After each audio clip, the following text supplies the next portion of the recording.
Welcome students. In last part में हमने discuss किया था कि गांधी जी साउथ अफ्रीका गए थे और वहाँ से आए थे तो उन्होंने सत्याग्रह की टेक्निक को यूज़ किया इंडिया में। द रेसिस्ट regime विद a novel method of mass agitation which he called satyagraha. और जो टेक्निक को वहाँ साउथ अफ्रीका में उन्होंने यूज़ किया था उस टेक्निक को गांधी जी ने नाम दिया satyagraha. The idea of satyagraha emphasized the power of truth and the need to search for truth. Satyagraha के विचार ने सत्य की शक्ति पर जोर दिया था, मीन्स एम्फेसाइज किया था ट्रुथ पर। एम्फेसाइज होता है जोर देना किसी चीज पर। And the need to search for truth, it means उन्होंने सत्य को खोजने पर, उसको डिस्कवर करने पर भी जोर दिया था।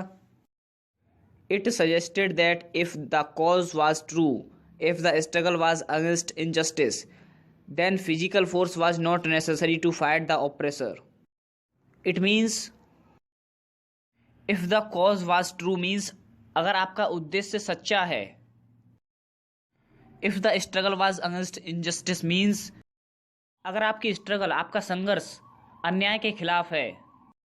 then physical force was not necessary to fight the oppressor means तो आपको अपने दुश्मनों से मुकाबला करने के लिए, उनको हराने के लिए किसी भी फिजिकल फोर्स मीन्स किसी भी शारीरिक शक्ति का यूज नहीं करना पड़ेगा। शारीरिक शक्ति को यूज करने की जरूरत नहीं पड़ेगी। विदाउट सीकिंग वेंजियंस और being aggressive, a satyagrahi could win the battle through non violence. It means बदले की भावना का सहारा लिए बिना ही जो सत्याग्रही हैं, जो सच्चे लोग हैं, वो नॉन वायलेंस मीन्स अहिंसा के सहारे भी सफल हो सकते हैं अपने संघर्ष में। जो वो संघर्ष कर रहे हैं वो बिना लड़ाई के अहिंसा के मार्ग पर चलकर भी अपने संघर्ष में सफल हो सकते हैं।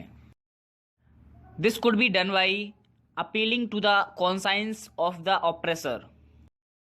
इट मीन्स ऐसा करने के लिए आपको अपने दुश्मन की आंतरिक शक्ति को, उसकी कॉन्साइंस को, उसकी चेतना को, उसके माइंड को झिझोड़ना पड़ेगा। गांधी जी चाहते थे कि दुश्मन को खत्म करने के लिए वो अहिंसा का मार्ग अपनाए बिना किसी लड़ाई के।